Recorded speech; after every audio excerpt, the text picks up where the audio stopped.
I've had many leading experts on this show, including Matthew Walker, and they've all said the same thing about sleep. They've said it's the biggest positive investment you can make in your own performance. You can have the best strategy in the world, but if you're consistently tired, poor decision-making will follow and eventually cause other things to fail in your life. So if you're looking to optimize your recovery, you should start looking at what you're sleeping on. Our sponsor, Helix, makes high-quality mattresses tailored to your body. It doesn't matter if you run hot, sleep on your side, or need something firm. Helix has a mattress for you. And I asked them recently to send one to a member of my team, and Juan received it. And we travel a lot, so when he's home, quality sleep really matters. And he told me he's getting the best sleep of his life. And the data backs it up, with 82% of people in a Helix study saying they saw an increase in their deep sleep. And with a 120-night trial, you've got 4 months to prove it to yourself. You can get 27% off at helixsleep.com/diary. That's helixsleep.com/diary. But I do personally think it's the best thing I've ever done in my whole life, full stop. And I was like, look, you're clearly insane. Like, I've never drank alcohol, and I'm not going to touch an illegal drug. But the biggest interference is death. It's not I don't choose the time, I don't choose and we need to change that.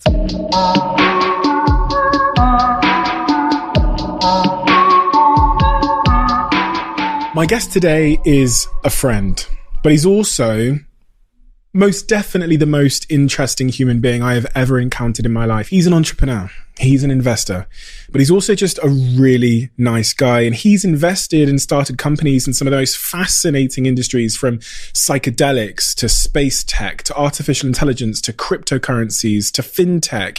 You name it, he's in there. In fact, he's the single biggest investor / driving force behind the whole psychedelics industry, which is currently trying to cure mental health disorders. This is undoubtedly the most interesting person I know. And I think this is the type of podcast where you're going to demand a part 2, because we spoke for 2 hours and even I was left feeling that I was only scratching the surface and that I wanted to know more. The man I'm talking about is Christian Angermayer. And I genuinely believe he's going to become, if he isn't already, one of Europe's most important investors and entrepreneurs. In the same way that people praise Elon Musk for all the work he's done in the US, I think he's Europe's answer to Elon Musk. Without further ado, I'm Stephen Bartlett, and this is the Diary of a CEO. I hope nobody's listening, but if you are, then please keep this to yourself.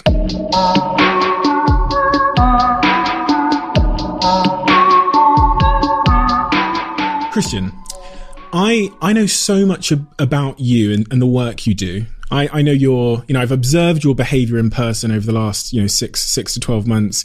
Deeply, deeply fascinating. But the part of you that I know very, very little about is your early years, your upbringing, your childhood. Cute child. Really? No, I wasn't a child. I've been fascinated by that. I think I was a cute child. I've only heard slithers of that part of your life. So could you tell me a little bit more about the childhood that made the man? The main point I'm always making, which I'm really sort of literally happy about, is that I was a very, very happy child. Meaning I'm still a very happy person, but I think the reason why I'm groundedly happy is because I had a great, childlike upbringing. I was growing up in a 90-people village. Wow. So Bavaria. In Bavaria, I literally knew everybody. Then there were a lot of other children. So I'm an only child, but I had a lot of children sort of same age, plus minus 4 years to grow up with. And we were literally in a TV series, we were out all day, in summer, in winter, it was very much you would picture what is these American TV series where they, My Day on a Farm or whatever, it was like that, right. Sort of idyllic childhood. Yes, really idyllic, no crime, no risk. I was literally, my mom sent me out in the morning in summer and winter, and I came back in the evening since I'm 5. I was, because there was no risk for anything. So that was sort of the very, very, this was till I'm 9, and then we moved to a town, meaning can't say city, town with 2,000 people. Mm-hmm. So it's nearby, wow. Kilometer apart. So it was all very, very rural, which I liked. So I'm actually was thinking about if I have children, or when I have children, then how to recreate that, which I think won't work. So, but I think it's great to have nature, which is also, by the way, already jumping, but because that I do a lot in mental health work, and one thing which is really healthy, very, very simple for your mental health is nature. Yeah. there is even in Japan, they prescribe like a walk in the forest as a treatment for depression. So anyway, so I grew up in these super nice childhood. Like I always was funnily very entrepreneurial. Yeah. And nobody else is. So not in my family, not in this village. Like, so that was always literally like with 6, my mom still has the first thing which I did when I learned writing was writing invoices. Like, so it was tiny bills. Like, was it, give me 5 cents for salad. So I was actually had a very flourishing gardening business. Oh, so really? Since I'm 4, like 5. Yeah, how's it going? Sorry, wrong English term. So psychedelics. I stopped it later on when I was 12. Right. But like, no, but this is how I started my first business. But my mom still remembers that the first thing I did with my writing skills was writing her an invoice for salad and everything. Wow. And then I was literally like in a movie, it's very stereotyped, but I was selling lemonade to neighbors. Then I was selling lollipops in school. I was selling literally everything. Like I made a business out of everything. So I remember when I went to my first cinema ever, I think I was like 7. Then I was so fascinated that people are buying for something which is apparently also on TV. Mm-hmm. They didn't get the difference. Yeah. So then I then started charging my parents at home when they wanted to switch on the TV because I was pretending I was running a cinema. So, so literally everything I was doing, I saw through the lens of a business. And when you look at your childhood, my parents were deeply worried in a nice way, but they were worried. They always tend to be with kids that are slightly different. Well, but they exactly. So I look like them. So the discussion, if they maybe not my parents, was early off the table. Good. Yeah, but like sort of from the way how I see the world, and I'm very different. What were the factors, the sort of macro factors at play that were making you into this entrepreneur at that age, but also the entrepreneur you came to become? Like it was always there. Sometimes I think for myself, because my parents were never around, they create this big sort of void of freedom and independence, which I thought made this connection in my mind that if I was going to get something, it came from my behavior. I'm thinking about those factors that, freedom. You said, I've heard you say that your parents were very keen for you just to be happy. Yeah, exactly. Like they were always like, I can be whatever I want. So, but it was not that I don't know if that automatically leads to entrepreneurship. It could also have led to me being an artist or whatever. Like, I don't think there is a connection between freedom. It's actually the freedom to be whatever you want. And then I think maybe it's genetic. Maybe it's like, I don't know. Like, this is the point, meaning it was always there. There is not a moment I can think of where I sort of changed, but it was literally since I can think, since I'm 4, 5, 6, like very, very early, it was always there to make a business out of everything in a nice way, hopefully. That coupled with some kind of innate curiosity, which is,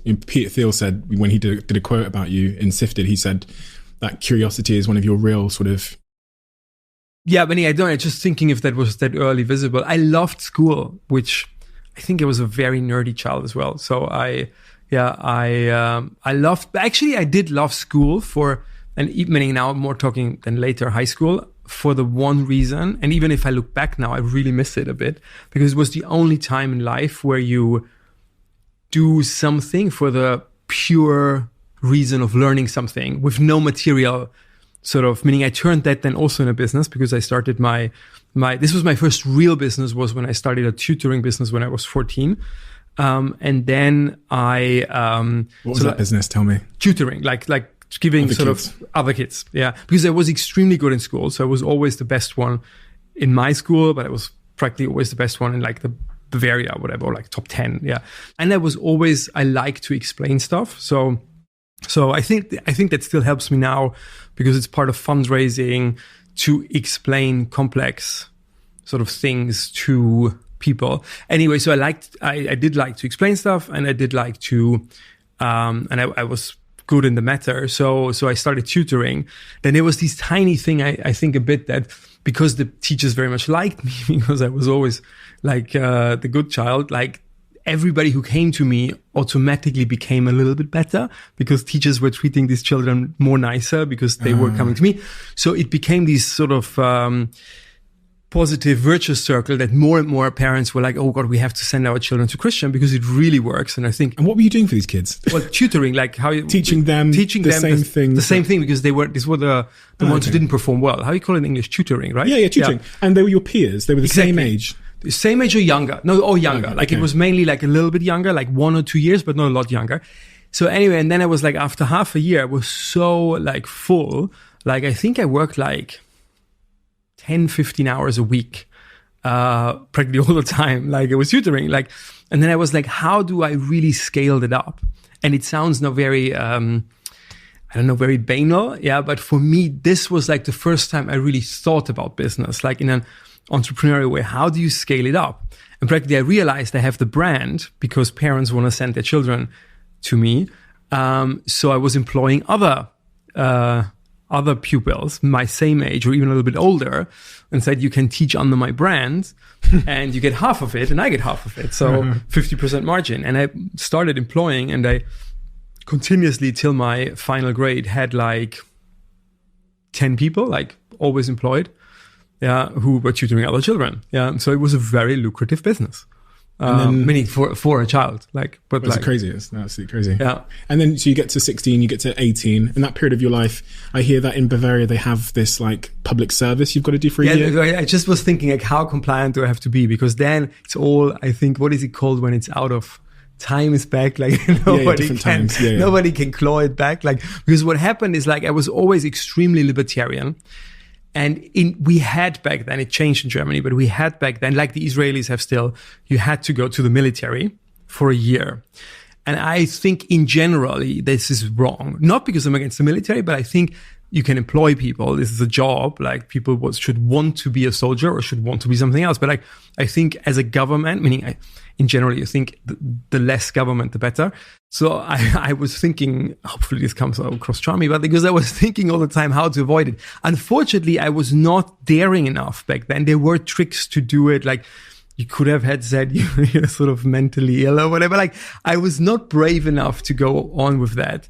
So I decided to do, you could also opt to do civil servant. I started in the civil servant, like go to a hospital or whatever. So, and I tried to be really nice. So I picked a job which I knew it didn't really require me. It was more like, okay, you had to put these children who didn't want to go to the military. You could say you're pacifist.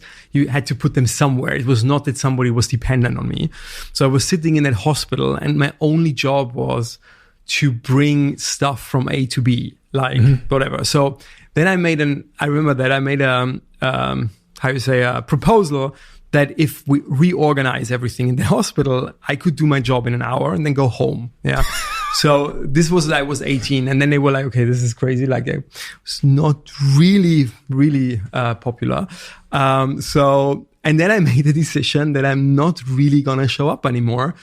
And the only way to do that was to get always like doctors to give me like a letter. And so now comes, but the important point, because like till that time, I was extremely I loved learning. So I was actually thinking if I would have gone, and I think this is sometimes how crazy stuff happens, and then it changes sort of the whole course of your whole life practically. So I think if I would have gone from high school to university, I would have just been in that sort of mode, like of learning, being extremely good. So I guess I would have just went on with what I was doing, like meaning producing great academic outcomes, so to say. So then came this 1 year, which I was completely bored. So I got these doctors writing me letters that I didn't need to show up. But in return, I started managing money for them because I was already speculating on the stock market since I was like 15, 16, and I was not bad in it. So I became friends with all of these doctors, even in the hospital I was working. And they were all like, well, we help you if you help us. Because this was the early days of this was 1998, 1999. Like this was the stock market boom, whatever. So everybody wanted to be in it. So this was sort of my trade-off for these letters. And I can't be, I'm easily bored. So I always want to do something. So practically so I was not the type of person who, okay, I have a free year now and I'm going just partying. Like I was like, okay, I have a free year now. I'm going to do more tutoring. Yeah. And I'm going to do managing money for these doctors. Yeah. And sort of that completely switched my, how I say, course. Yeah. Like, so I wasn't this, I actually wrote the book. Yeah. And tried to sell that. This didn't work out, but I did a lot of entrepreneurial stuff just because I had time. Yeah. And then when I practically went to uni, then a year later, I was sort of mentally not anymore in that sort of learning world. I was in the, okay, I want to be an entrepreneur world. And then I was in this sort of when I re-met actually two guys who finally were my tutors in a scholarship I had during high school already, like for, sounds awkward, but for highly gifted children. Yeah. So I was sort of in summer school. I was at university. This is where I knew them from. We re-met kind of, and they were telling me about this idea. And it just sounded great. And they were like my tutors in terms of, I was like, okay, these guys are the pinnacle of biotech. And then I was the one who said, let's do a company together. And we did. And this worked out really well. And then I dropped out of uni. So this is how I think this how was this sort of, I think without this 1 year in hospital or sort of 1 year in hospital, not in hospital, yeah, I would have stayed on a completely different path. I hear you talk a lot about you believe in like the serendipity of moments and spirituality, which almost seems surprising because you're such a scientific led person, whereas you do believe that things happen at the right time. Totally. Actually, I'm actually very extreme with that. So everything which is happening, literally everything. This conversation today. Well, this conversation happens because we planned it. Yeah. But like the fact, for example, that we met originally, via our mutual friend, whatever. So I'm always, everything which is happening to me, which I didn't actively say, hey, I need to have a meeting, which is not in my usual rhythm. Yeah. I always think, it's happening for a reason. And also it's happening for a good reason, even bad stuff. I believe in this power of positive thinking, but like more like people always then say, this means like if you wake up in the morning, if you feel great, it's going to be a great day. I think it's more deeper. I believe in there's this great book, Law of Attraction, like whatever you sort of think and rather how you think, not just meaning sort of the essence, what you think, not like the detail partly, but more the essence. And if you expect sort of good stuff to happen, you're sort of attracting that. Yeah. Do you think there's a spiritual force that attracts it, or do you think your intention moves you in that direction? So look, I'm very pragmatic, meaning I'm first of all, I dare to talk about this stuff because I'm very also scientific. So I'm like, look, nobody will think I'm crazy. Yeah, maybe a bit. No, joking. Like, so, but the other thing is like, there are multiple explanations and I don't really care about the explanation. You can have a very spiritual explanation. Yeah, it's the force of the universe. Yeah. And then you can have a very pragmatic explanation that if you continuously expect positive stuff, then you look out for that stuff. And then it's more like a numbers game or like and I don't care. Like it works tremendously well for me since I'm 16. Yeah. And I had some very crazy things which go borderline, which you could explain like sort of with statistics or whatever. Yeah. So maybe too crazy for that, but there were some things where I tend to believe in the spiritual explanation. Yeah, because they were, I think harder to explain, or you can always explain them with statistics, but like, you know what I mean? Like, but I don't care. Like, it does work tremendously well for me. Okay, so going back to this company you founded with your two sort of like university mentors, this company went on to be really successful. I think you said it's worth probably about 15 billion at last check market cap. Today. Like I sold very early. I sold when we went public for $1 billion. So it was actually, pardon? Do you regret selling? Well, there's a short and long answer. No, because like the short answer is no, because like A, that money was the basis for the rest. Yeah. B, also people always mix up market cap and share price.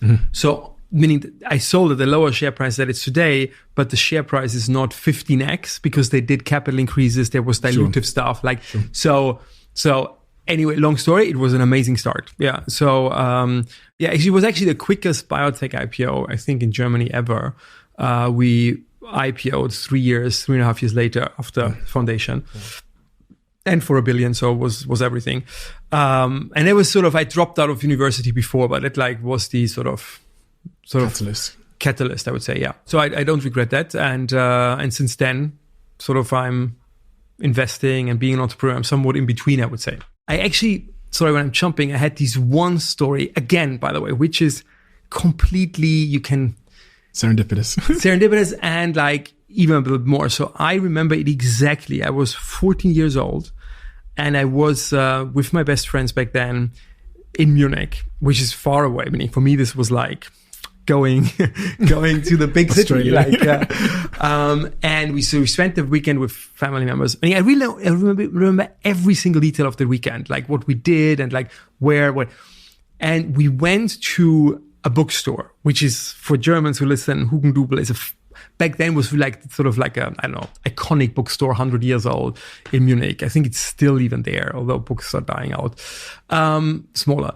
So it's in the prime location of Munich. And so I remember it. So I go into that bookstore and there was this whole, I would say, promotion shelves wall, right? Yeah, with just one book, which is the American Think and Grow Rich from Napoleon Hill. Mm-hmm. And you know, like when in movies, like the 14-year-old boy goes in and then the light is coming down and then the hallelujah is coming. Sort of that, meaning there was no music, there was no light. And I was like, that's it. Think and Grow Rich. I need to have that book. So I bought the book and it was practically my first kind of, Napoleon Hill is not as spiritual as some others. Yeah, but like that was my journey into that world of, let's say, spiritual infused success books. How do you define spiritual? Well, there is like Napoleon Hill is sort of, and I love it, by the way, because they're all so old, like they're all out of the 1920s. So they don't have the zeitgeist, which I think in terms of success is rather negative. Like, so it's sort of like raw American. Corny principles. Yes, exactly. Like, and Napoleon Hill this is why it was a great entry into that thing, because his view was, if you read, meaning the book starts that he says he got commissioned by Andrew Carnegie, who was the steel magnate, to find out and do interviews, which I think, by the way, you are doing in a certain way, with successful people, and find out if there are common traits, common denominators, which make them successful. And he did that with all the famous people of his time, from Andrew Carnegie himself to a lot of other famous people. And then he made that into the book. And he's actually saying that the question, he doesn't answer the question why these the rules, so to say, work. He's more a neutral observer. And then the next one is actually, there's a guy called Dr. Joseph Murphy who wrote similar books, but more like with the spiritual undertone, why these rules work. Same rules, sort of more explanation why they work, which went more into the religious world. And then you have all the other book. And Law of Attraction is nothing else, which is sort of the modern version, and the Key, which is a sort of a simplified version of an anyway simplified version, of this stuff. Like, but it's at the end, it's always the same rules. Some which think they are God-given, some which say, look, again, this is statistics, whatever, but they do work. I deeply believe, and these things do work. Which is like visualization, the way you think. It's visualization is that the main thing I think is two things. Is visualization. So I meditate in the morning and the evening, but it's not real meditation. It's more like visualization. So I always have a plan for the week, for the month, for the year, for my life. And everything kind of did come true so far. So I'm always thinking, what could I add? Like a wish list. And now again, you can say if you add something and then you focused on it, it might come true because you focused on it. There could be a very banal explanation that it's relentless execution and nothing magic. And again, I don't care. It's like, I'm like, well, like, it does work. So, and the I think it's two things. It's visualization, and it's also these that you have, for example, it sounds very crazy, but I'm trying to not have negative thoughts. So, and then there is a number of negative thoughts you're going to have anyway, because you have to deal with stuff when you run a business. But for example, I've never watched a horror movie since 20 years, at least, because it gives me negativity. So I go the extra mile. So I told, for example, friends when they are too much complaining, meaning and the first one friends can call for a problem. But then I'm like, let's go through the problem. That's the solution. That's what you're going to do. But if they would repeatedly, because some people want to not solve the problem, they want to repeat the problem, then I'm like, you can't call me again on that topic because no negativity. Yeah. So I really have a rule. That. Yeah. So no negative movies. I never watch a movie which has not a happy ending. So I have people check or I check, before, does it have a happy ending? No bad endings. Nothing which makes me sad. Nothing which makes me negative. Because I'm not allowed in my own religious philosophy to have negative thoughts and feelings. Feelings are even more important than thoughts because I think they are the underlying driver. So, and it sounds now maybe cheesy and simplified, but I think this is what I'm doing since I'm 14. And if you train yourself and again, you will always have an sort of amount because sometimes hard things happen. Yeah. And I don't want to pretend as if my life was easy because I did have very hard times in business. But even in those times, I was lying in my bed, literally, and was like, okay, this is not fun what's happening right now, but it must happen for a very, very positive reason because this is how your world works. And funnily, the worst things in my life turned into the best ones. Yeah. So because and you can say now, maybe somebody would say, well, because he was persistent and he didn't fall. Okay, then this is the explanation. Maybe there's a deeper one. I don't care. I can always come back. But I would tell everybody the two things emotionally is like, don't have negative thoughts. Just focus on positive sort of thoughts. Visualize. These are the key things. Be happy. So many things that, and dare to be happy because most people don't allow themselves to be happy and even think it's a little bit negative. Toxic. So there's this whole thing happening on Instagram. I want to come back to this point about this movies and because I think it's very much linked to your whole thing about alcohol and stuff, this happiness equilibrium you talk about.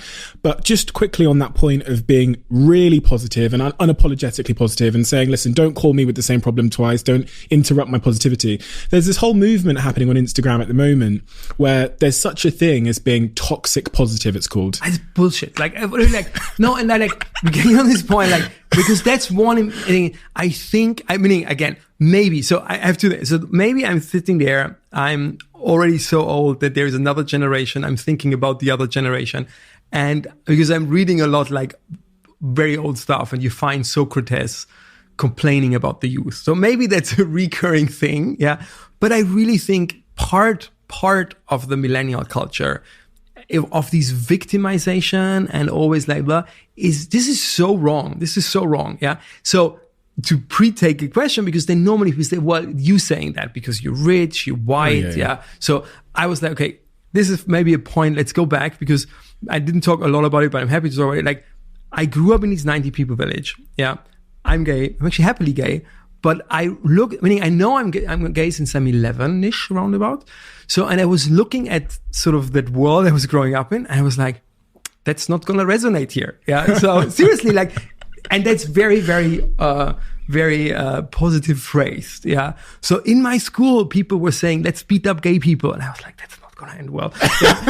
Yeah. But I didn't think that is anything bad, by the way. I didn't even think these people were sort of wrong. Obviously, they were wrong, but I was like, they don't know better. I'm not like, these are bad people. I was just like, be pragmatic. Sometimes life is not fair. Sometimes life is not nice, but you can decide if you react on it. That's one of the other points I really believe in, that you have these tiny milliseconds in life on everything. If somebody is sort of rude to you, if somebody says something very bad, and you can decide if you're hurt or not. It's your decision, by the way. Nothing's going to hurt you if you decide you're not going to be hurt. Yeah. So, and I was like, they don't know better. And I can't, by the way, gay is not what defines me. So I was like, well, then I'm not gay for a while till I'm out of here. Yeah. I can't have, because there are other things which define me, like friends, you know what I mean? Sure. It's not that I reduced myself to this one thing and was like, and now I need to shout it out to the world. And in return would have get beaten up. I was just don't do it. But don't blame the others. Yeah. And then move away somewhere. Also, I mean, it's all don't try to change everybody else. Work on yourself and your environment, what you can change. I could have started oh my God, my life is miserable and I'm growing up in this village and blah, blah, blah. And actually, talk about serendipity. But again, I'm trained to see the positive stuff. If I look back, if I would have been straight, I wouldn't sit here for a very simple reason, because I would have dated every single free minute I would have had, like, yeah, and would have enjoyed that. Yeah. So, but I couldn't. So what did I do? I was working my ass off and learning all the time. So, and if I hadn't had the grades I had, I would have ended the first money I had. I would have never met these guys with whom I started a biotech company. Yeah. Nothing would have happened. I would have been an ordinary straight boy, most likely smart. Yeah. But not uber smart, because sometimes it's smart and hard work to get grades. Yeah. It's not all false and found. So if you say like do you say adversary, or the negative thing being gay in a very hostile environment and not talking about it and focusing on other stuff, completely made my life. Yeah. In a very positive way. I'm so happy that this was the case. Yeah. And again, everybody has, limitations and negative stuff, but you should look at it and say, they are there for a very positive reason and something amazing will come out of it. I just need to have these continuous sort of expectation and optimism, and and you have a real sense of like personal responsibility that comes across. Like, you'll take responsibility for yourself and your actions. But who else? I mean, it's like, who else should the be government, or someone else? Jesus, you know what I mean? We see that with the vaccine. Give the government a little bit of responsibility, and it goes totally wrong. You don't want anybody be responsible for you than yourself. So going to this point about the horror films, which I thought was somewhat connected to what I've heard about your rule with alcohol and cigarettes. I hear you've never drunk before, ever. You've never had a drink. Exactly. So there were two reasons for it. They were connected. The one, again, by the way, the one reason was because I was actually thinking, like, if I'm going to be drunk 14, 15, I'm going to spill out I'm gay. And then it's over. Yeah, so my social life of being the darling of the school. Imagine that day. Exactly. No, and I was also like, I was very nerdy. So teachers loved me, but I was also, how you say, school speaker of the school, whatever. So I was socially had a great life. So I was like, no, let's not risk that. Like, no alcohol. You could say the wrong stuff. Yeah. So that was the one thing. And the other thing was that I always sort of, because you do that as a child, or in general, and I think it's a good thing, like if you have one weakness, in my case, the weakness for the time was being gay. The others, you build on your strengths, which was like, okay, I think I'm kind of smart, and also like smart in terms of learning smart. I learned very easy. I always had the best grades. Yeah. So I was sort of focusing on that. So I was also like, okay, alcohol could take that away from me, because I thought it makes me dumb, which by the way, it does. Yeah. In a lot of amounts, I still wouldn't drink. But so these were my childish reasons not to drink. And then I just decided, okay, I think I have the perfect equilibrium, like being always happy, having very good grades. Everything was perfect. So I was like, I'm not going to touch any drug ever. And you still haven't touched alcohol, cigarettes? No, so I haven't drank alcohol. I haven't smoked a cigarette ever. I haven't smoked a joint ever. I have never taken cocaine. I haven't done anything. Like, no comment. I did actually drink alcohol the first time when I was coffee the first time when I was 28. So you avoided coffee as well? I was even avoiding coffee and tea, yeah, because it was a drug. It was almost like the very religious people. So I would have been a good Mormon. But then coffee I started drinking when I was 28. There's something crazy here where you think, okay, so the guy that doesn't want to upset his equilibrium goes on to be the biggest psychedelics investor in the world, which is all about. I think that was a very good ground, because what happened is, so I had a discussion or a dinner. It wasn't a discussion. It was like a dinner discussion, like where somebody sat us next to each other with, funnily, the joke, and said, "Oh, the guy was is a very famous drug researcher. Like, he's the David Nutt of Germany, like a drug advisor to the government, and a neuroscientist." And somebody said, "Oh, you should sit next to each other because maybe you can loosen Christian up a bit, and he could drink a little bit of alcohol." So this is how I met Rainer, his name. Serendipity again. No, but like exactly, like again, but everybody else would have said. I remember that I was like, "Oh my God, that's awesome!" Like, and everybody else would have said, "Well, in every single thing happening, I see." It's good for me. Yeah. So anyway, so we had this discussion, and I think the short version is he was like, look, everything you think is bad is bad. Like, so don't touch it. Exactly. He actually showed me these, and whoever is watching, and maybe, I don't know if you can put it into the like, so it's like, this very famous, but it's so to the point. I mean, David Nutt in the UK wrote a whole book about the misperception of drugs. But this one, like, he had this one chart which David Nutt made, and Rainer pulled it off in the internet, where you can see sort of the harm of each drug in the world. Yeah, so how much harm there was this harm scale, and practically on number one is alcohol. Because in a holistic approach, alcohol is the worst, and then closely followed by heroin, which, by the way, the media used a little bit against David Nutt, which was highly unfair, because the headline, I remember, I think in the Sun or whatever, was like, "Oh, guy says heroin is better than alcohol." No, the thing is, like, they're both very, very bad. Like, but alcohol is as well. We have these, and this is the chart that says the harm to you and the harm to others. Both. It's in one exactly. chart. Yeah. So a chart that shows the harm that these different drugs have on you and others, and alcohol is the worst. Exactly, alcohol is the worst, but closely followed by heroin. Yeah, and closely followed by crystal meth or whatever. Like, everything is bad, and I really like, if there is one positive outcome of people watching that, don't do it. But don't do alcohol, don't do heroin, don't do crystal meth, nothing. No, there is no, by the way, and I'm the most, again, pragmatic person, because what I was talking with him was like, is there any drug? There could be a drug where you say, oh, it has a little bit of downside, but it has enormous upside. And then you can think for yourself. Again, you are responsible. I don't think the government should be responsible. To think for myself, is there any upside of me taking that risk? Because if I go in a car, I came to you in a car, so I took a risk of dying, meaning very low, but there was a risk. But it's worth to sit with Steven and do that podcast. Like, no, but everything we do in life, by the way, people should look at it, is like risk return. Yeah. So maybe somebody says, oh, if I smoke a joint once in a while, it makes me so relaxed. Anyway, but you should be aware of the risks. And I think people aren't, especially not with alcohol. Yeah. And if you then still decide actively, I'm going to enjoy my glass of wine, then I think it's great, but you should know it. Anyway.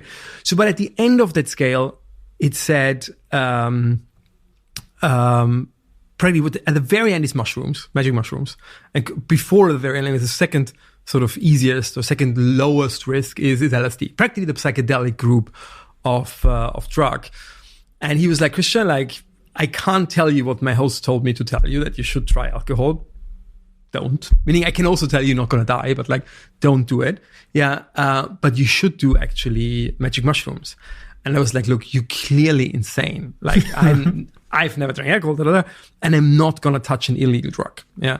And he was very, very, persuasive, because he was like, look, first of all, you do biotech. You started your career in biotech. Like, I send you all the research I did, or I do, but also, which was very cool hindsight, I didn't even value it back then. He was like, I did my PhD with famous Hoffman, who invented LSD. So Rainer was really plugged into like the old guard of psychedelic luminaries. And he was like, I send you all what he did, like, read it, because there were all these studies. It's not like a crazy idea. Meaning, again, actually, magic mushrooms, or the ingredient psilocybin, was used as an approved medical drug in the 50s by Sandoz, actually very, at least in Germany, famous brand for depression. So he was like, look, it was medical. It has no risk, as you can see. I tell you, I send you all the studies, at least read it. And again, I'm very curious. I was like, well, send me.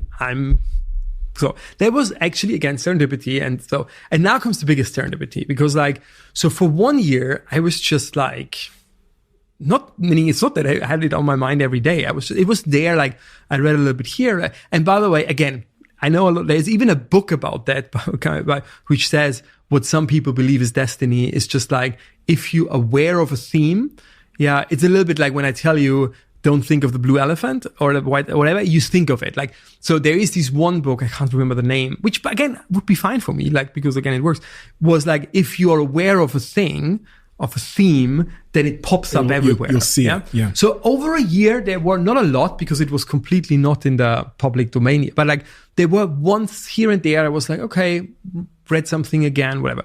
And then more or less exactly 1 year later, I was with my best friends, who actually have a stake in a tie, so they're happy, with my best friends in the Caribbean.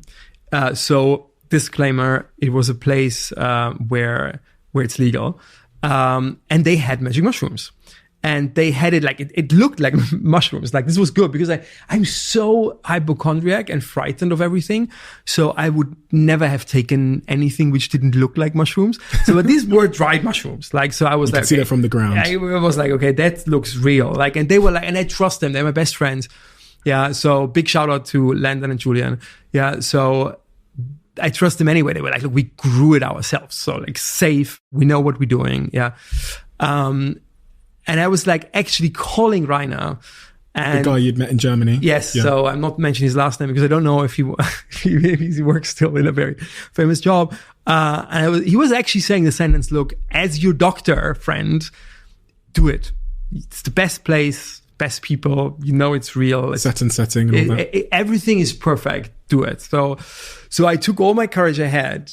I was really like, and it sounds now, I can't say how nervous I was in sort of both anxious and positive. Like it was like really like not, maybe people say, oh, he's talking about magic mushrooms all the time. It must have been an easy decision. It was not. Yeah, for days.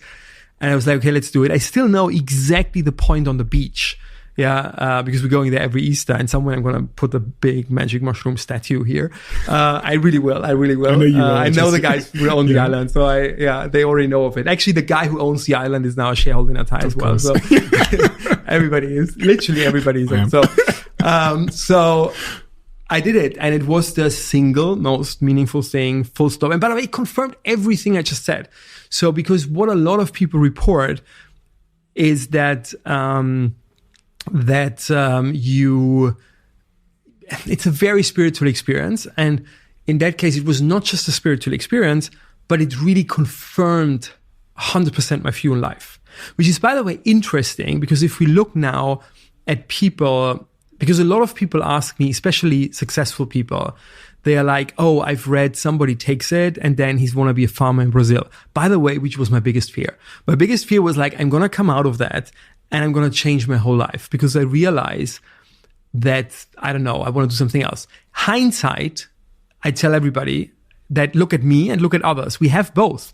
We have people like me who come out, are even more happy, but for me, it was a very big confirmation of what I'm doing.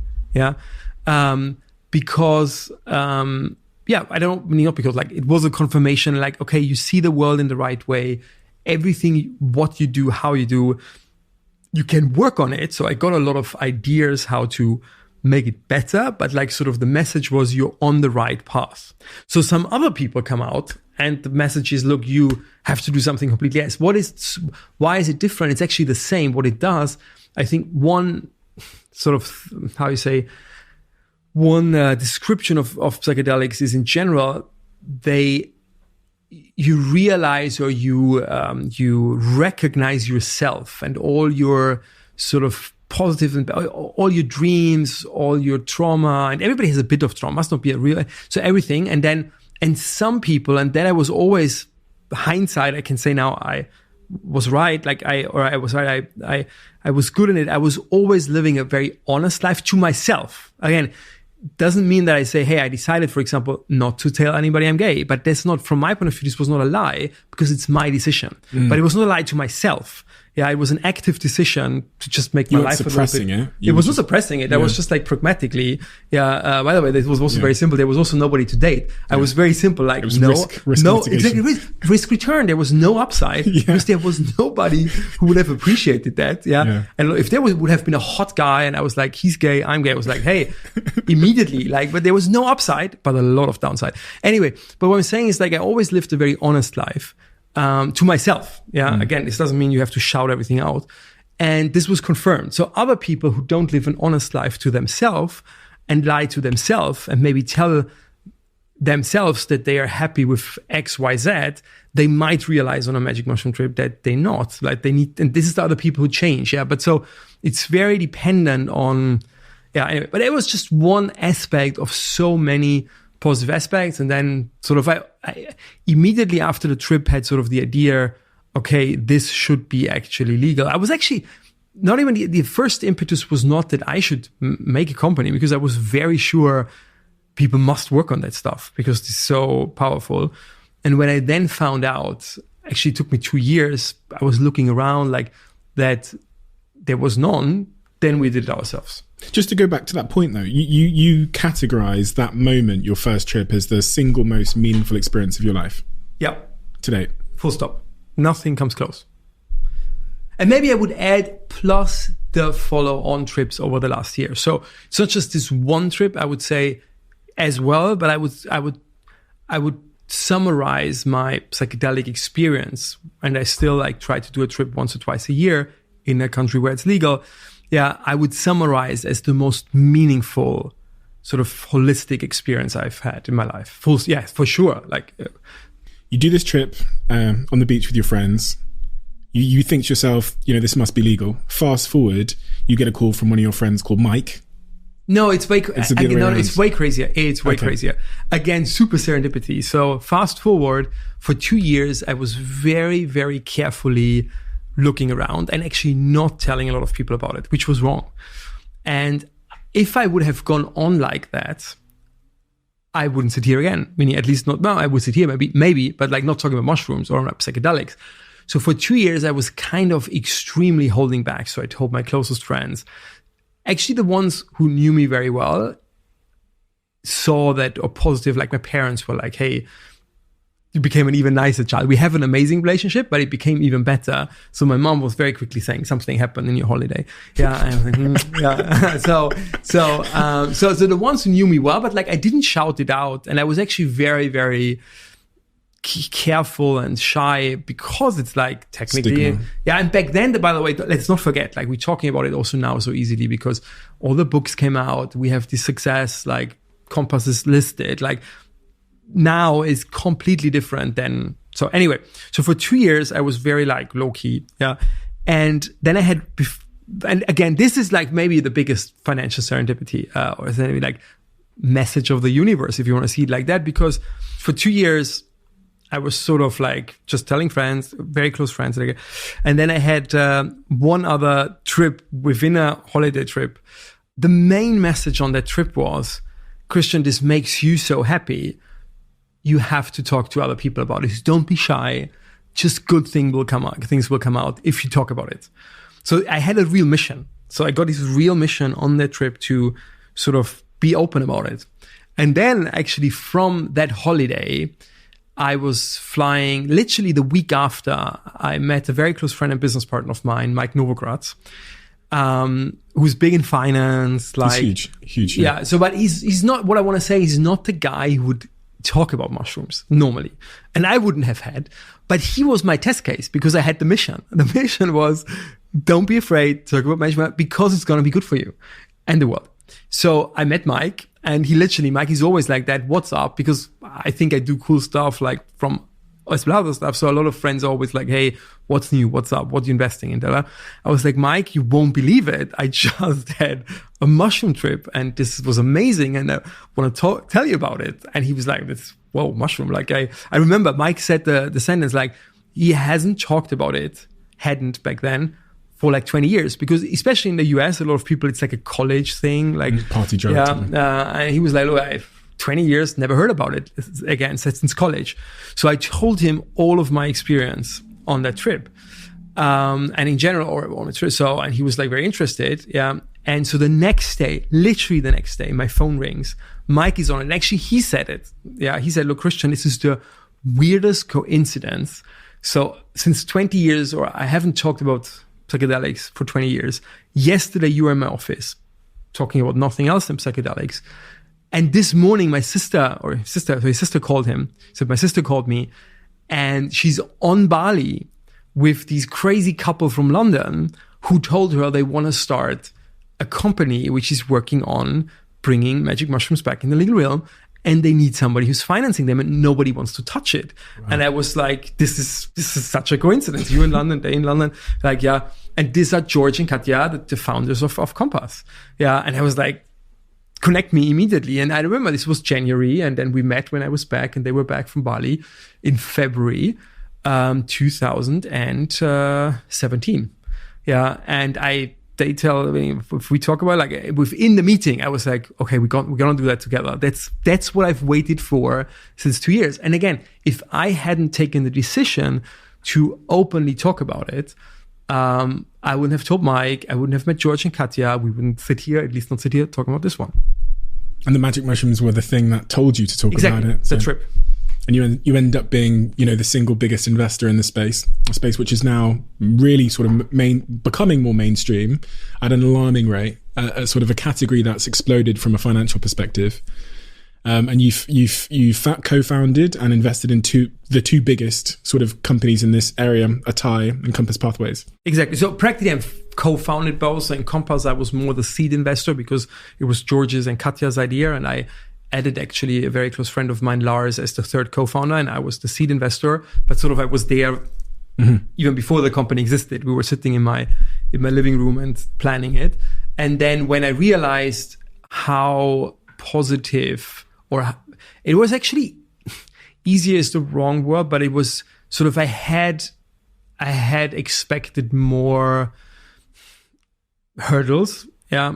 And it's maybe sadly actually the time which is helping us, because there are so many people suffering, and it becomes sort of also financially. Sometimes life is the world functions very pragmatic. Like in the moment, something becomes a big crisis, also financially. Yeah, and it creates opportunity. Yeah. So anyway, whatever it was the right time. So Compass quickly actually got FDA fast track designation, which was a big thing, stuff like that. So, and then I actually realized, there are more psychedelics out there than, meaning everybody's always almost using magic mushrooms and psychedelics as the same, but like we have the headline psychedelics, a group of drugs, and psilocybin, the active ingredient in magic mushrooms, is one of them. So there are more of them, from MDMA to LSD, ketamine, ibogaine, whatever.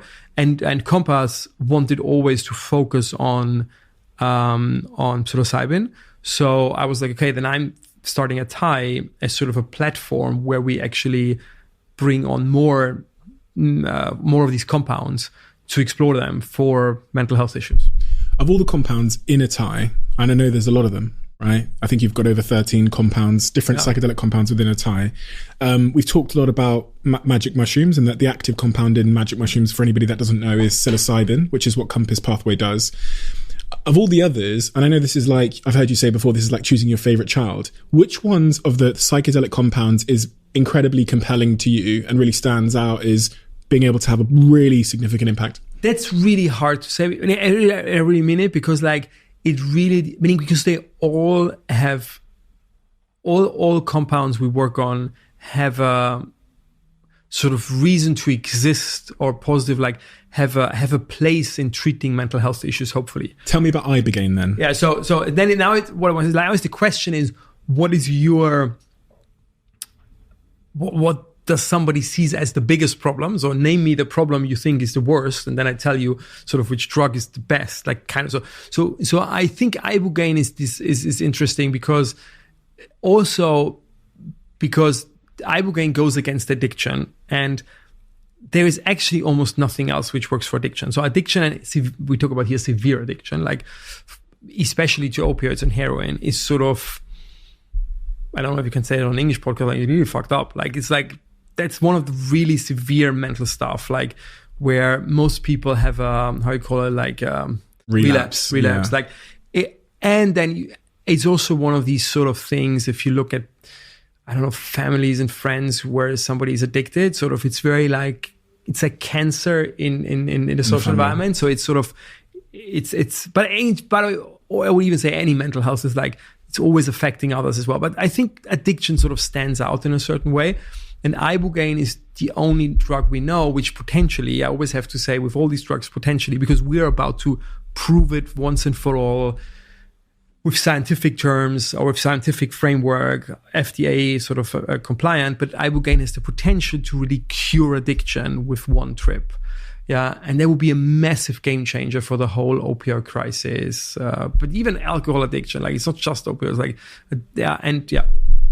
You know, you're trying to make people's lives better, right? You're trying to get them. It almost seems like, you know, because you've been gifted enough to be happy your whole life, you're doing a lot to make sure other people can be happy on one end. But the other thing that you're doing, which also kind of blew my mind when I met you, is trying to extend life. You know, you've got Elon who's like trying to save life on Earth, but also take us to a new one. And it seems like, you know, Atai, your investment company, is trying to make the life we live more joyous and fulfilled, but also trying to extend it. And the work you're doing with life longevity, I actually find maybe even more bonkers. Like when I first heard about psychedelics, I was like, really? And then I spent 6 months, 9 months learning, and I was like, oh my God, like I get it. But life longevity for me is like, really? We can really extend our lives? And you've got companies which are working on that challenge. So tell me about life longevity. Is it possible?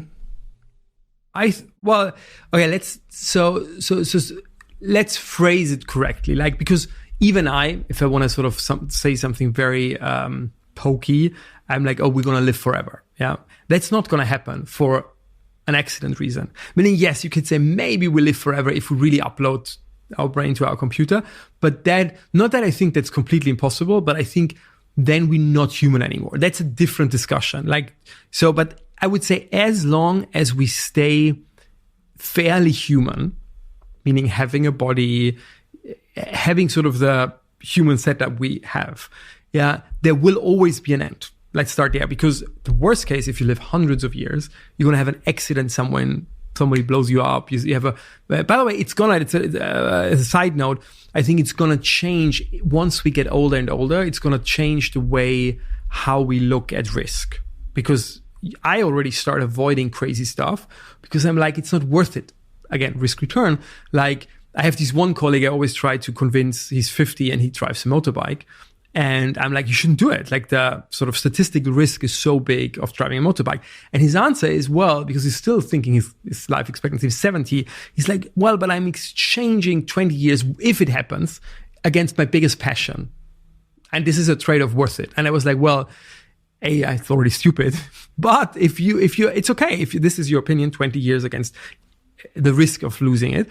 But I tell you, like, it's not 20. You already, if you're 50, I'm going to get you up, or we're going to get you up with longevity science to maybe 90 or 100, by the way, in a good way. So would you exchange 50? And then suddenly you see, okay, then he starts thinking and now thinking a little bit further, like if you say, hey, our natural life experience, someone will be 200, maybe we stop doing stuff we're doing now because it could sort of, So, but back to your question, like longevity never means immortality, because again, as long as we stay kind of human, because there's an accident risk. Yeah. By the way, I also believe spiritually, again, that we don't want to live forever. I think part of being human, again, as long as we stay that, and we can talk about that as well, because it's another thing I'm thinking a lot. Maybe we don't stay human in our current form, but so I think part of being human is having an end, because that makes everything we do. Worthwhile, yeah. So I just don't want it now. Like I want to have more of it, but I think the that there is a time limit on being human is actually which makes us thrive. Yeah. And which makes us everything special. So I don't think I want to take that away. I just want to extend the joy. Yeah. Then doesn't it just become relative again then? So if you live to 150. But wait, so what I really believe, what we get in the next maybe like 20 to 30, I think it's going to come way quicker than people think, is that we're going to get life expectancy up to a time or to a size, to a magnitude where we want to die. And I think it's even like this will be a range, and some people might already say, with 100, I had it all. I had enough birthdays, enough Christmases, and so some people want to maybe live to 300, but I think we're going to give people that optionality sooner than we think. And then I think dying will be like, this is my vision, like it's a celebration. I would someone say, look, guys, I had it all. I love you, love life, but I really think I'm ready for whatever comes. Maybe comes nothing, I don't know, but like I have an expectation, but like, but whatever it is, I'm going to finish it now, throw a big party, say goodbye to everybody, and then go out on my own terms, on my own time. I think that's going to be sooner than we think. You whispered that I have an expectation. Well, I think there is another life. Like, I think it's a continuous cycle, but that's now a spiritual question. But I very much believe we have an eternal soul. Yeah, I don't even think there is a number. But first of all, I come back, which gives me a lot of things. I don't believe in the Christian thing that we have anything to prove. That already starts because it means you're not worthy and you have to prove yourself worthy. I think everybody should be deeply happy and do exactly what he or she feels is the right thing to do now. By the way, again, this is, I think, what people realize on the psychedelics is like I always like to say, like, which is maybe a good way to describe a psychedelic trip, like, since we're young, and again, maybe my parents were like better than other parents in avoiding that, but since we're a baby, people start telling us what we should do, what we should not do, how we should be, how we should think, how we should live. So, and I always say, like, there is your soul somewhere, like what the form of your soul is like, but there is somewhere the level of you. And again, the problem is when we have this discussion, and what I want to avoid, why I'm sometimes so blurry, is that if you start using religious terms, then some people might be set off, or pushed away. Because if I use the word soul or God, then a Christian person might have a different reaction than a Muslim person, than a Hindu person. Yeah. Interestingly, a lot of people who went through psychedelics have sort of the same description, because so anyways, this is why I'm trying to use as neutral words as possible. So let's call it soul or inner you or whatever. And then you have all these sort of external sort of garbage, almost, what other people put on you. Yeah. And I think some people literally lose sight what they really are and want. So, and I think what was always very good. So what I realized under my trip, that so what happens under a trip, sort of all this garbage is taken away. So you really look at you, but you and your real naked sort of form. Like form, I mean, like you recognize yourself, all your fears, all your wishes, all your whatever. Yeah. And interestingly, for me, it was still a great experience, but it was not so different. So, which told me, okay, I did a good job before psychedelics to sort of be, again, true to myself. And I don't believe in what some faiths say that, oh, you have to be worthy, because you are worthy. Yeah. And you are great. You just should live the life as sort of it is fit for you. And again, this is for everybody, it's different, but you need to know it. Yeah. But to come back, so this is my belief. And then, so there is no, okay, it's not like a computer game where you have to reach a level and do certain things and then come to the next one. I just think it's like an endless positive sort of cycle of experiences. Yeah. So, and I'm definitely know that somewhere I'm going to want to go to the next level is the wrong word, to the next experience. Yeah. But for now, I want to actually extend this one. A lot of people don't get to live, and this is what I was thinking, is like this idea that people will get to a point in their life where they say, do you know what, I've had enough, this has been great. Do you genuinely believe you'll get to a point where, maybe 150, whatever, where you think... I think someone it's going to happen. Like maybe it's very late, meaning I hope. But again, I think this is the ultimate, meaning I'm already pissed about the government interfering in my stuff in any way. But the biggest interference is death. It's not... I don't choose the time. I don't choose and we need to change that. So I think the biggest sort of liberty everybody has will be choosing his or her own death. But you'll always be curious. The world will always be changing. There'll always be something. I go on like a long time. I'm trying to understand if I genuinely believe that Christian Angermayer will ever get to a point where he's bored, because you're such a curious... But it's great if that is the case. I really don't know. But I'm just saying, I believe again, I think there is a moment everybody will come to that. Maybe it's very, very great. I'm working on it. And you don't think death especially at that age, is like a natural thing? I hear you talking about it as a bug or as a disease or something. Well, that's, I would say definitely aging is a disease. Something is wrong. So something is, I know how the 20-year-old Christian looked and was and felt. And by the way, my DNA is the same like it was when I was born, like it was when I was 20, like it's now. But something of the same DNA, it's like a little bit, we know how the house, it's the construction plan of the house is the same.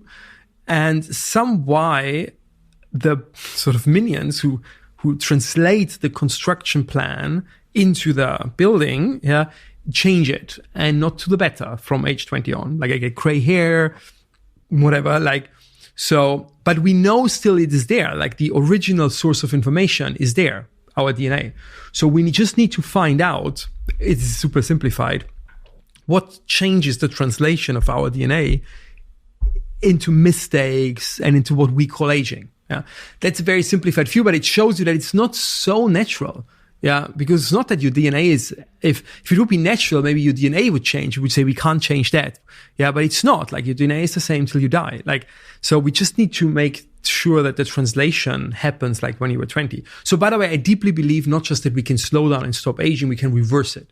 Because again, I know how Stephen, I mean, you are still obviously at your prime. Yeah. But I know how Christian in his primes looked like. And, you're still in your prime. Yeah. And you know what I mean? Yeah. And we can bring it back. So, yeah. I was going to say, some animals live for a couple of days though. So I take an evolutionary perspective on this and think like, there's some like flies that live for like 4 days, but it's enough time. But maybe we are there at the moment to escape the evolutionary velocity. Maybe that's the pinnacle where we sort of start becoming, and I know, because I don't mean it like in a blasphemic way. I think we're meant to be like gods in our own way. Yeah. And we start now to go to the sort of source and construction of life ourselves. And I think that's an enormously curious thing. And like, yeah, maybe that's what we meant to be. I'm rather on the positive side that this is not blasphemy or whatever, but this is like what God set us up for, so to say. By the way, every single religion, it's a very fun, nobody ever, I don't say, I love, by the way, and we can't say today that there is a big thing coming out about religion and science of religion, but I always loved that. I'm always was finally drawn to the mystical side and the religious side.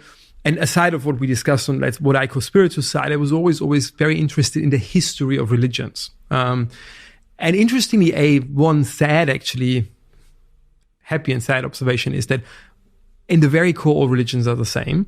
They all preach the same good stuff.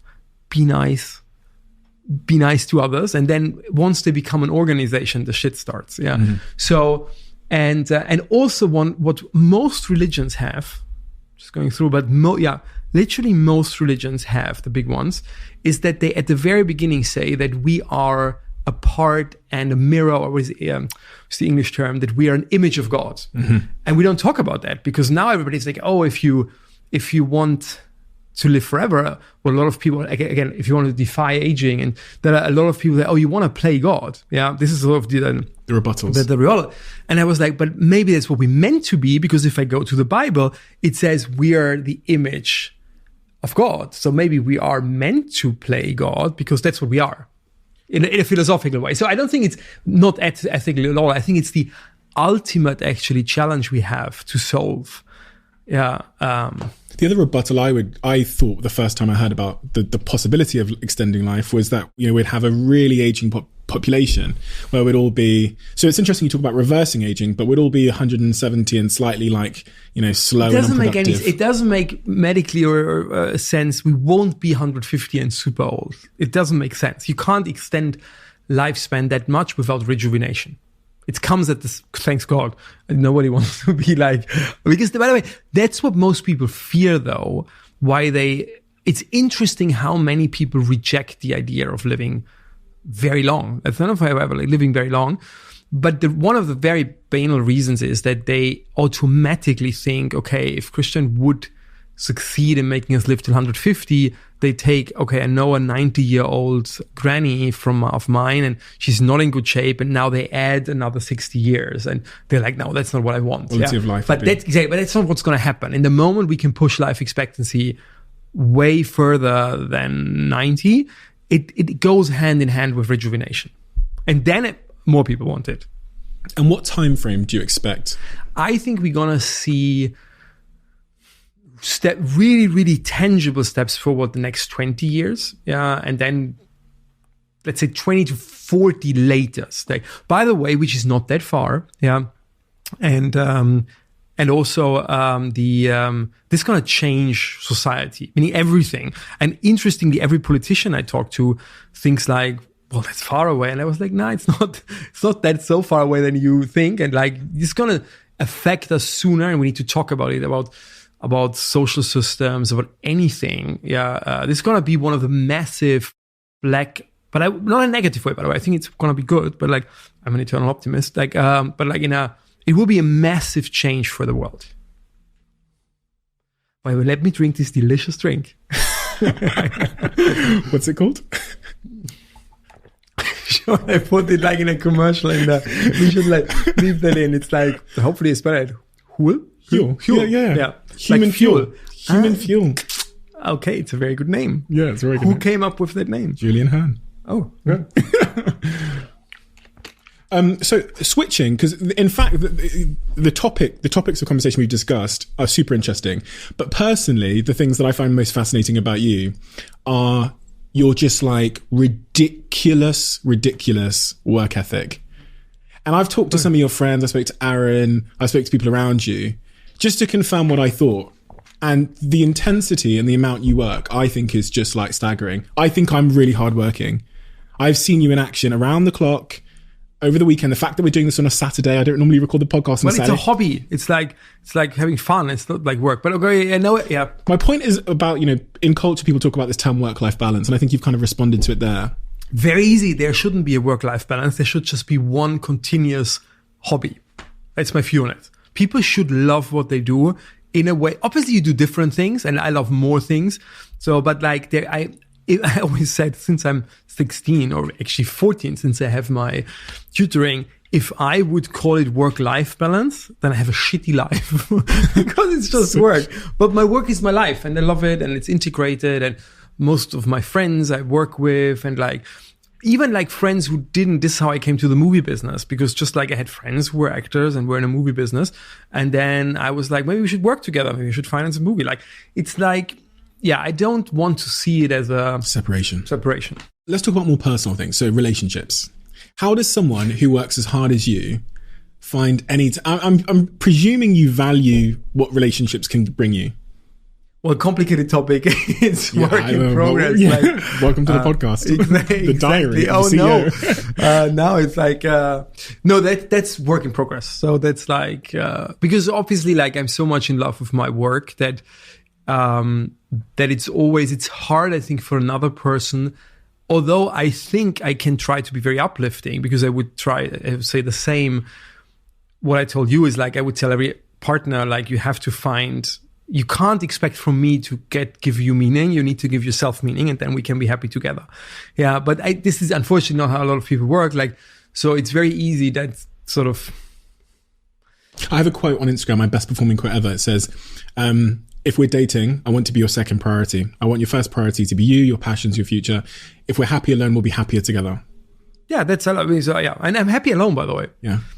I'm also like an introvert extrovert. So people think I'm very extrovert, and I can be, and I want to be. I like to host parties and dinners and do things like that. But then I want to be alone actually a lot. So do you value, and tell me the value of a relationship in your view? Of like a really good committed relationship. Do you value it?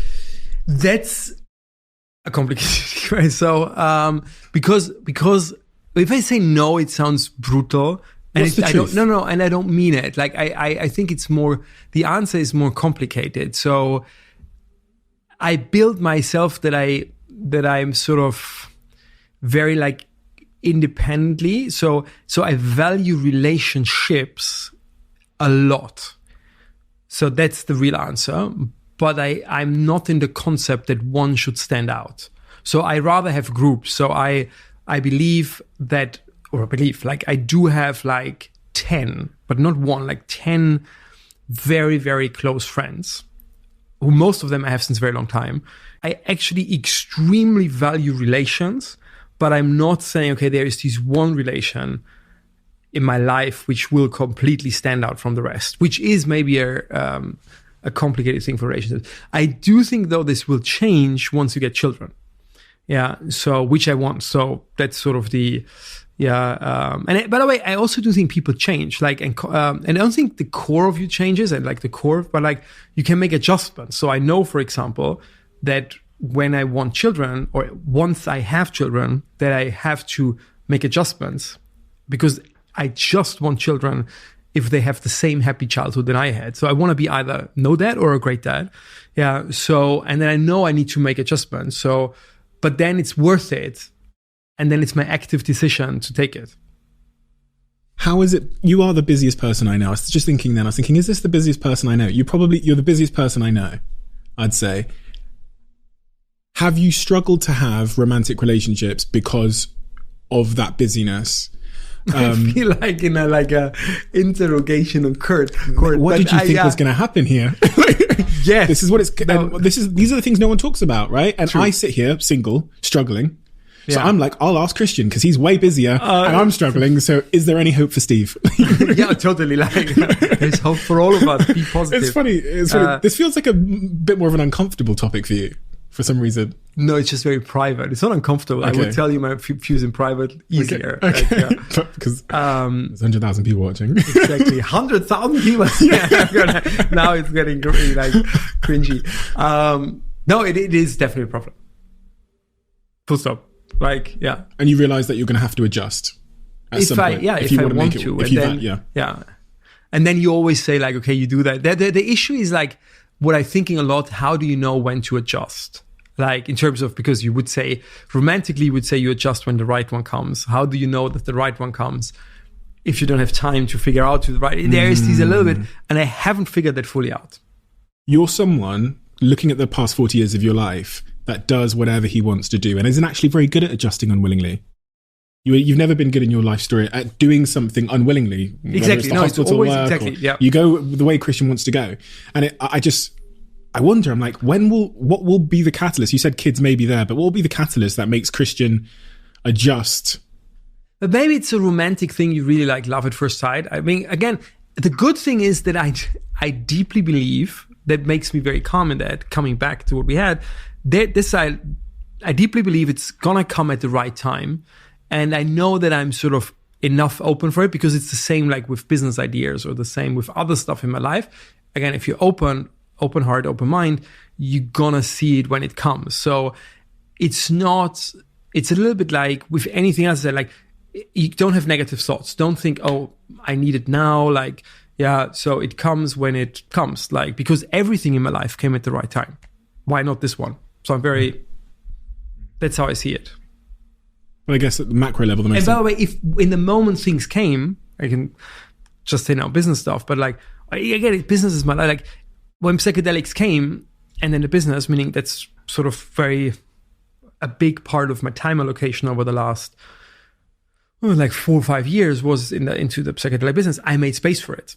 Yeah. So I'm always like, it's not, again, when things comes, you realize that you realize the message, and then you make space for it. But there's a chance, you said, that you might be obstructing it from coming and happening because you're so preoccupied with... No, I'm thinking about that, but then my conclusion is then usually that, because again, like because romance is maybe, but it's maybe not like finding a good company. Maybe that sounds now very, very non-romantic, but I don't mean it's romantic, because I also think finding companies is very romantic or very, very emotional.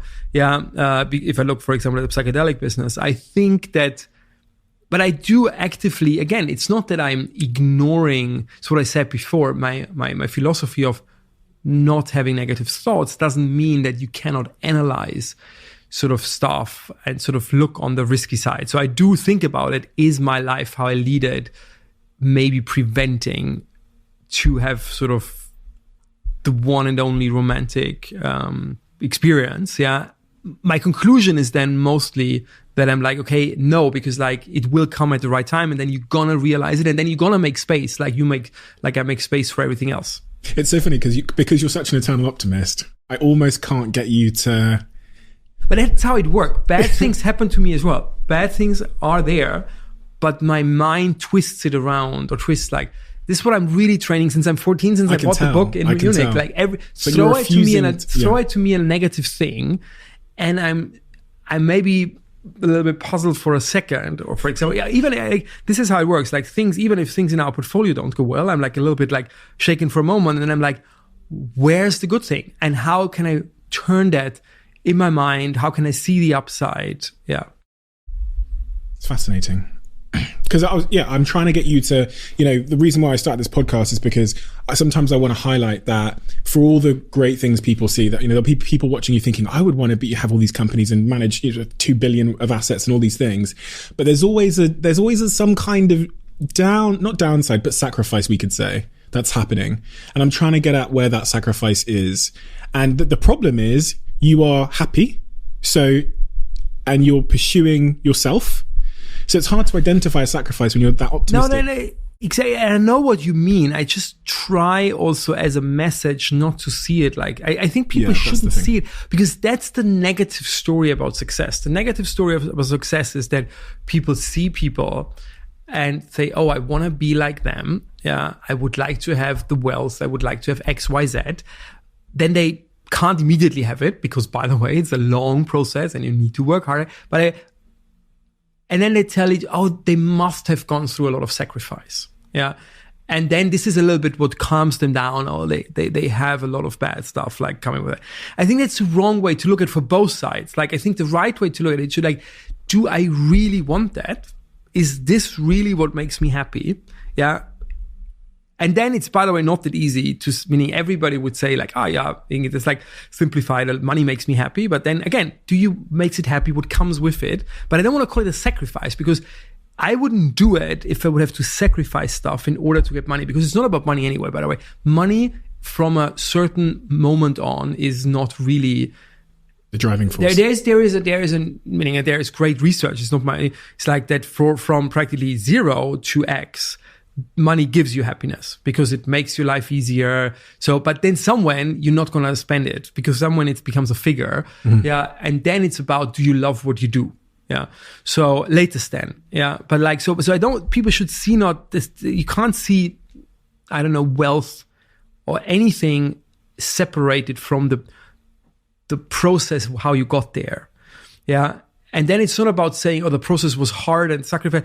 It's like, is the whole process what I love doing? Then you should throw it. Or is it something else what I love? And then you should not, though, envy other people, because that makes you miserable as well. Mm. You should always embrace the problem is people often don't know what they really want. Yeah. And then again, psychedelics give you but in the moment you embrace what you really want, and maybe like a housewife maybe really loves it. It's not something where she should say, oh, I'm just a housewife and somebody else is a big entrepreneur. Maybe that's what she really wants in this life. She maybe wants to have children, take care of them and take care of them in exactly the way. But it's about knowing that actively, not letting other people put you in that position or let circumstances put you in that position, but like actively know yourself. Is that what makes you happy? Yeah, I've written about this at length in the book, this idea that but obviously the huge force in our lives at the moment, which whispers in our ear that we want to be something else, is like social media and society. It'll say, you've got to be a doctor, your mum might say, or Instagram will say, you've got to be a billionaire. And really, you just want to be an artist that dances in Croatia. You know what I mean? Exactly. Embrace it. But again, you need to know it. Like, by the way, I think as much as I love tech, that's one of the other topics which really like sort of, how you say, keep me away at night, is something in the world we live in, or actually something in the world we are building, because we reconstructing the world in any form. And people, I think, have no real glimpse yet how crazy this will be. Yeah. We're going now, people think we're in like a 20-year of tech boom, which is true on the one side.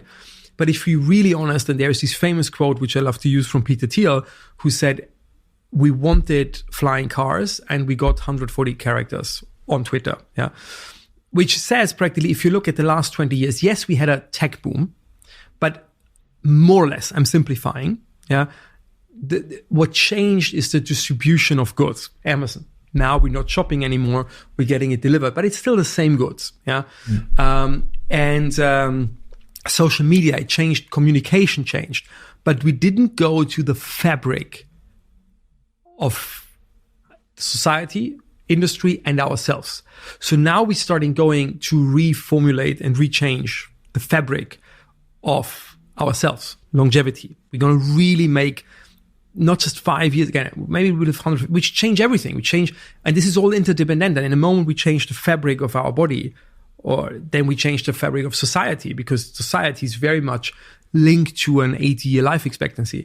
Yeah, flying cars are now really coming. Literally, we have we have flying cars now soon. Yeah, we're gonna go to Mars somewhere, and it's gonna happen. Maybe it's gonna happen. So the world is gonna change like we have never seen it before. So, and I love it. Yeah, and you love it. Yeah, and maybe even the people who watch that love it, because otherwise they maybe wouldn't watch it. But like the majority of people doesn't.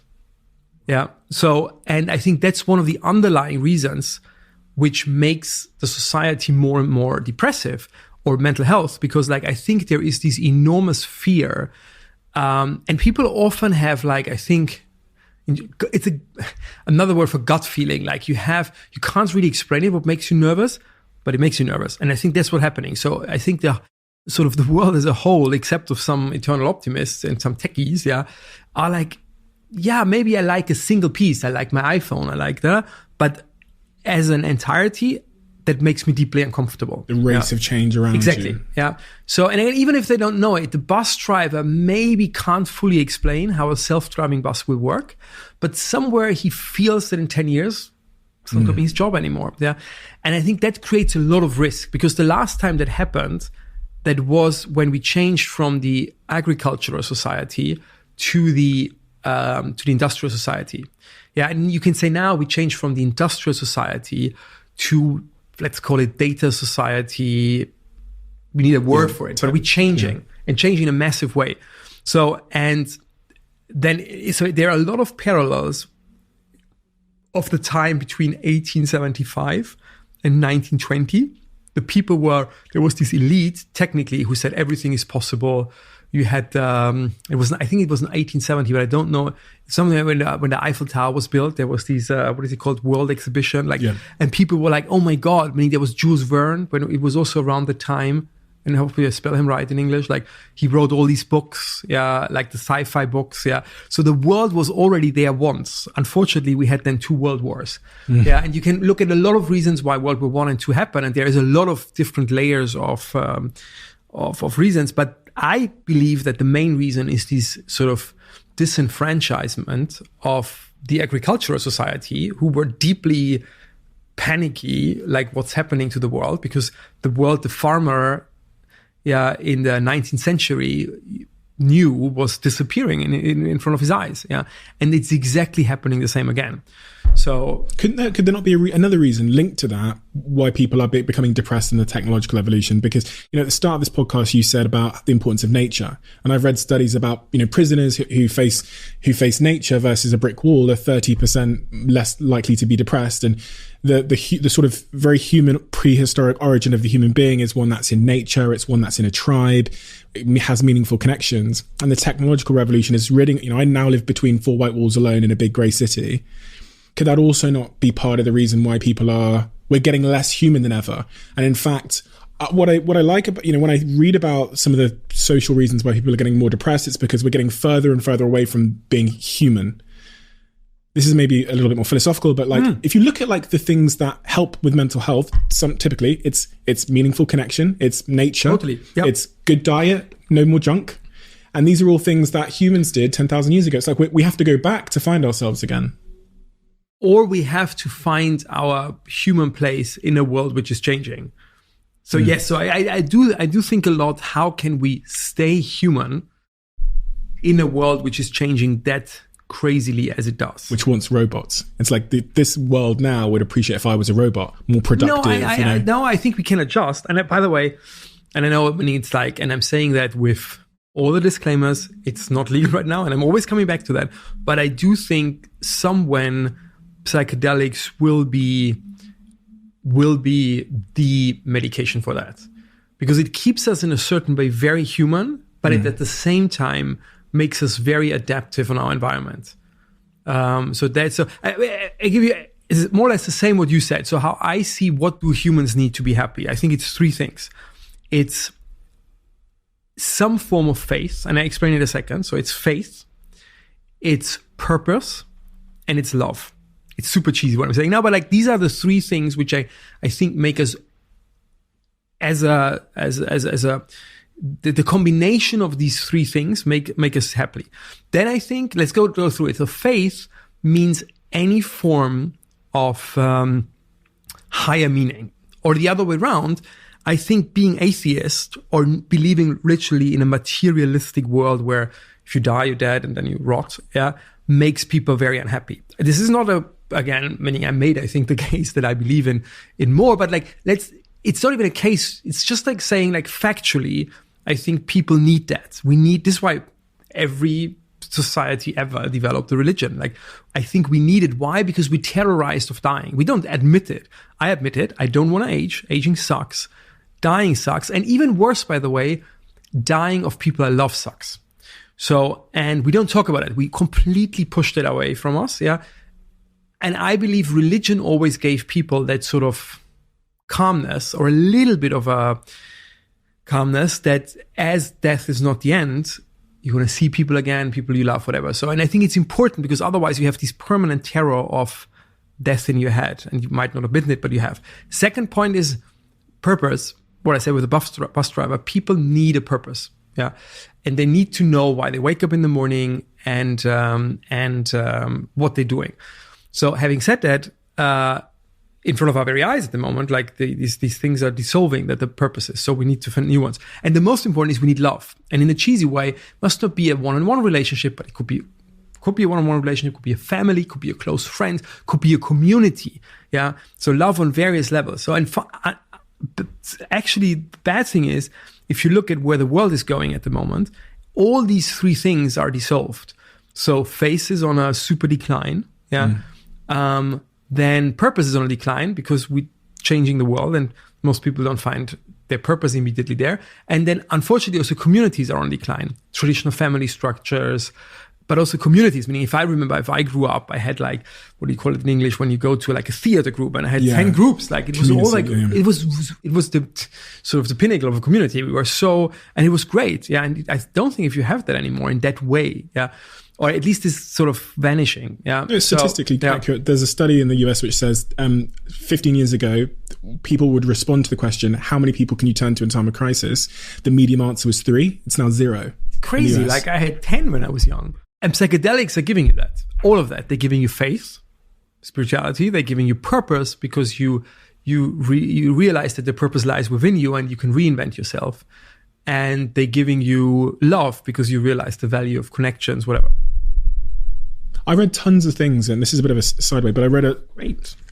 No, it's really great. Like, what is great? I love it. Like, he's talking about the Huel he's drinking. It's good. I will send you a big box of it. There's different flavors. This one's berry, so we'll send you this flavor as well. But it's also really good for you. It's the reason I'm in the best shape of my life. I read something really interesting, which again goes against a couple of narratives I would expect from you. You said you have 42 pills a day. Roundabout. Is someone that doesn't want to mess with their equilibrium is having 42 different pills a day. But no. Yeah, but it's not a cocaine. I'm checking. No. It's like someone gonna put it online, because so many people ask. Like, so first of all, I think everything we eat is an active decision. So if you remember, like before the podcast, the podcast, I was looking at it because I wanted to know what is in it. Like, and there seems to be a lot of good stuff in it. Yeah. So I'm not in the camp where people say, oh, vitamins or any form of added stuff is bad, because I'm like, everything I eat is something external going in my body. Yeah. So, and then my view on aging at the moment is, there is, unfortunately, we're working on it hard. Yeah. But there is nothing which really slows down aging dramatically. Yeah, or even reverses it. However, there are things which give you a little bit of an edge. Yeah, and the edge is not big. Yeah, but unfortunately, I'm not 20 anymore. If I would be 20, which then I would say, hey, no, then the optionality would be super easy. If I would be 20 now and I tell that my godchildren, they don't believe it, they're 10, I'm like, you're going to live for hundreds of years. Yeah. So I'm fortunately, because I still have the opportunity. And again, my decision was like, I want to work on it because I think I do it better than others. Yeah. And I'd rather trust myself than waiting than others doing it. Seriously. I'm like, okay, but I'm at the borderline, like, because I need to hurry up. So even if I do something now at the moment, which gives me statistically 2 more years, that's 2 more years. Like, yeah, in a race. Yeah. Tell me what these things are. Well, I think because I'm 20, so I'd like to. Yes. So I think there are some easy things to do. Like, for example, sleep is super important. Yeah. Then, why is sleep important? You should do. I told you that you should do a podcast just about sleep. I had a sleep expert on last 2 weeks ago. Yeah. Oh, you had, so it's perfect. Like, there's so many reasons, but sleep is one of the core things. We don't fully understand it yet, but like who has practically, I don't know the exact number, but read Why We Sleep from Matthew Walker. Like, I think if you sleep 2-3 hours less than you should for some days, your immune system is collapsing. If your immune system collapsing, then your probability of cancer goes up. And I mean, sleep has so many good sleep is so good for you, and too little sleep has so many negative consequences so sleep is super important. So I try to sleep enough. For example, that's one of the luxury things, which I can do because I work for myself, that I don't have early morning meetings. So, and I have always something to do, like emails, whatever, but I try that I can wake up naturally. So I never wake up with an alarm clock unless I need to fly or whatever. Yeah. So that's one thing. Then obviously no alcohol. Alcohol is toxic, like full stop. Cigarettes, all drugs except of psychedelics are toxic.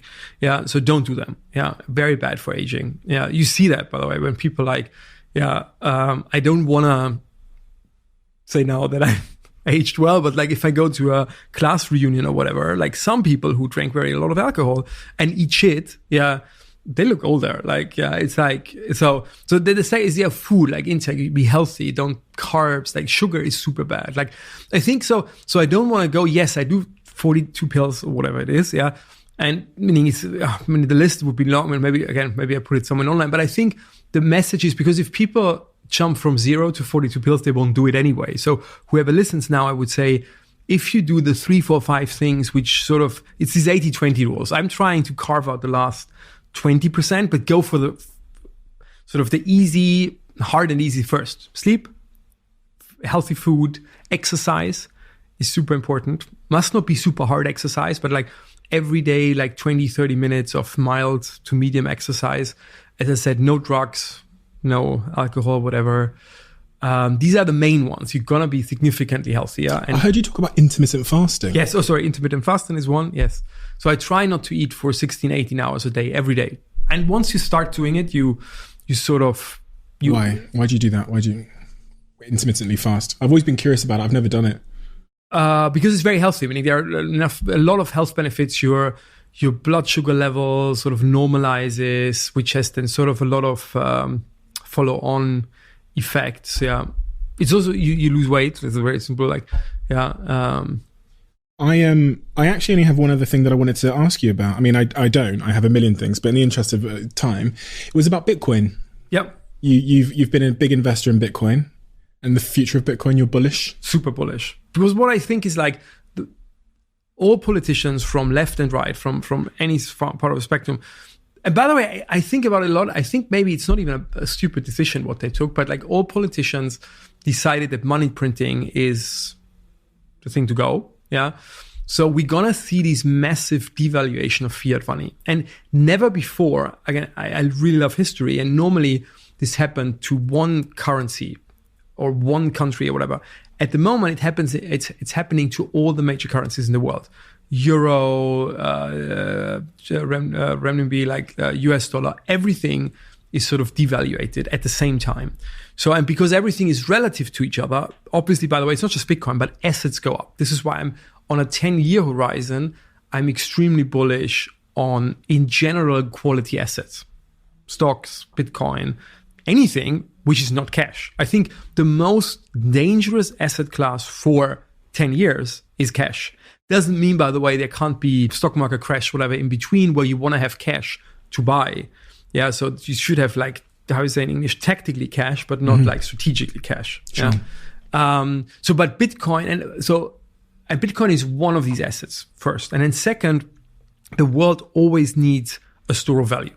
So for thousands of years, gold was the store of value of choice. Meaning, you think about it, how many currencies were there? And many thousands. Because, by the way, always politicians mess it up. Always. Like, politicians can't be entrusted with currencies. Full stop. It's always a bad idea. Yeah, always, 100%.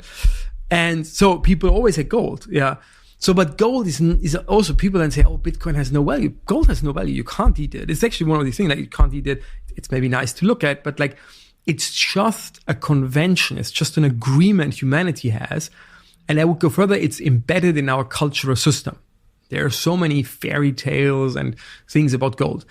But if you ask a 10-year-old, for him, it's Bitcoin. Bitcoin is his pop culture store of value. And that's exactly a goal. So, and I think that shift has happened or is about to happen, that Bitcoin is at least additionally to gold, and someone will completely make gold redundant, is the new store of value. And it's just, you can argue now, what's the value of Bitcoin? Because it's a convention, it's a deal society made that we accept that. That's the value. Yeah, there is nothing more. I mean, you can add then and say, oh, maybe Bitcoin is disrupting the financial system, but it's all secondary. The main thing is it a store of value or not? And for me, it is a store of value. Yeah, that's sort of the main driver of Bitcoin is the new gold. That's enough, by the way, to make it still go up dramatically compared to gold. We could talk about this forever, but my last question, and this is definitely my last question, is as you think forward, in your future, you said at the start of this podcast about visualizing every morning. You visualize and you think about the things that you want your future to hold. I know if I said to you, like, what's the end? There is no end. I get that because I understand your thinking. This is a continuous pursuit of your own hobbies and interests. But when you visualize what you want Christian's future to look like, say in, a couple of decades from now, what are the principles of that future? What are the characteristics of it? Still want to look like today. You want to look super sexy and young? Yes. You want to look 20 years old? We're going to make that. Yeah, we can do that on Photoshop. No, not on Photoshop. We're going to make that in real life. Because I value human connection. Photoshop doesn't work because you want to meet people. We're going to be cyborgs anyway, so in virtual world. So I think we're going to be cyborgs. I think that's one of the drivers which I think is still human. We're going to merge with technology. We already are. Meaning, what is it called? Like what you put on your heart, like a stent or like whatever. Is already like a cyborg. It's just like very early. Exactly. It's very so.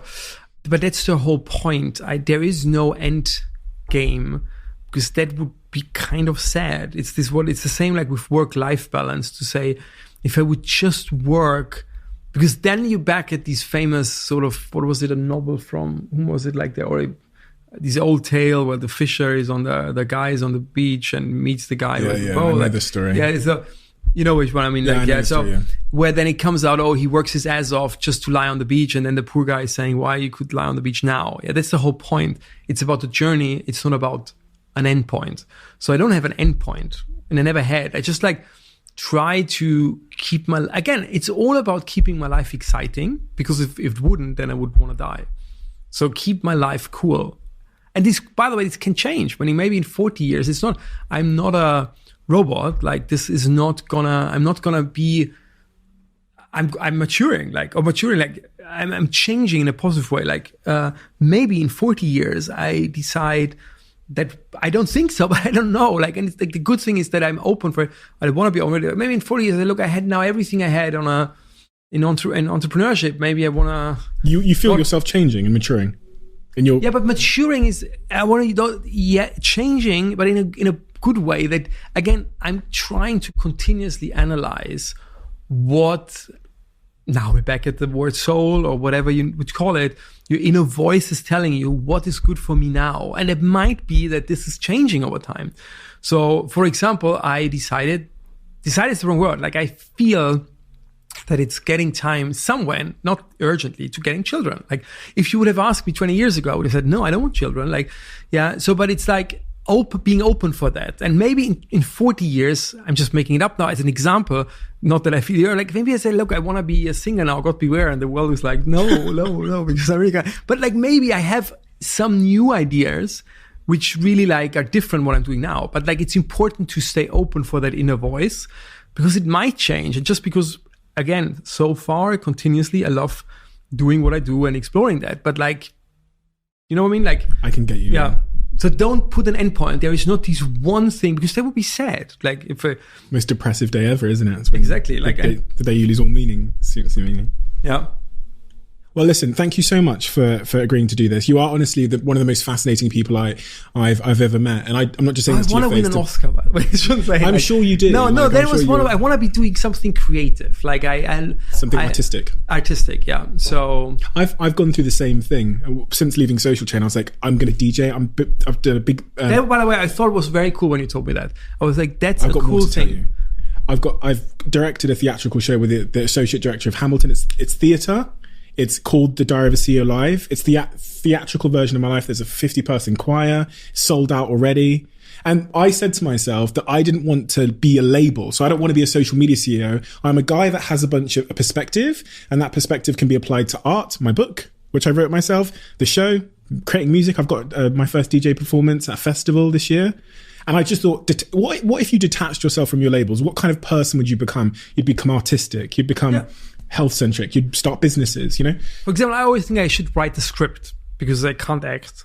I could, like, when I'm not good in it. Like, also, you should be always self-aware when it's not worth pursuing. But like, I always really, maybe you should write a script. That was like, because I love movies, I produce movies. So I was like, maybe I should.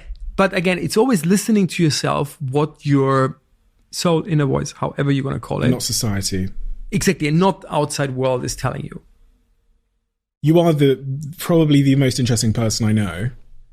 In a really compelling way. Sometimes I know people and they're like successful and I think, oh God, I hate to be that person. But you are in like a really compelling, unique way because of your work you do, but because of your philosophy for life, because of this, I guess, like almost, I don't know how they refer to it, but this like how your scientific view can merge with a spiritual one and a religious one, I find super fascinating. And I think it's those sort of intersections that create really interesting ideas. You're also the most hardworking person I know. But you're also a really nice guy. Oh, thank you. You know, really like nice guy behind the scenes as well. And so thank you for coming on the podcast. I think your future is going to be staggering. I talk about you all the time to my team, all the time. I'm like, because you are very, very compelling in a number of really positive ways.